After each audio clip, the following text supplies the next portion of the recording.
কি হয়েছে? এই যে রাত্রে পিঠা ভিজাইছি না, এটি খাই তুমি মাঠে যাও। ও পিঠা ভিজাইছিলা? এখন কিন্তু ভাত মাত রান্না করি নাই। কেন এখন ভাত রান্না নাই? এই পিঠা খাইলে কি তুমি ভাত খাইবা কও? তো ভাত কনসুম দিবা? ভাত দুপুরে খাইবা? মাঠে যাবো না, নিয়ে যাইবা ভাত তুমি। তুমি এডি খাই যাও, 10টা 11টা বাজতে বাজতে তোমার খিদা লেগে যাইবে না। হ্যাঁ। আমি এখন এডি খাই তোমার মাঠে পাঠাই দিয়ে আমি রান্না করে ভাত নিয়ে যাবো না। ভাত নিয়ে যাইবা মাঠে? হ্যাঁ না, তাড়াতাড়ি খাও। মানে আম্মু পিঠা বানাইছে, সবাই দাওয়াত দিয়ে দাও। সবাইকে দাওয়াত দিলাম, দাওয়াত তো অনেক আগে দিছি যে ভিজা পিঠা না? হ্যাঁ, শীত তো চলেই যাচ্ছে, এই জন্য আর কি খাই আরেকবার বানাইলাম। হ্যাঁ হ্যাঁ, আরেকবার বানাইলাম, আরেকদিন খাবো ভাপা পিঠা। তাইলে শীতের পিঠা খাওয়া শেষ। ভাপা পিঠা খাইলে শীতের পিঠা খাওয়া শেষ? হ্যাঁ ভাপা পিঠা না খাইছ?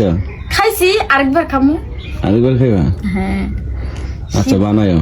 কই শীতকালে পিঠা খাওয়ার মজাই আলাদা, জানো? পিঠা শীতের দিনে মজা লাগে না? বেশি মজা লাগে। আর গরমকাল আইলে তো ভাপা পিঠাও খাওয়া যাইব না, ছই পিঠাও খাওয়া যাইব না, ভিজানো পিঠাও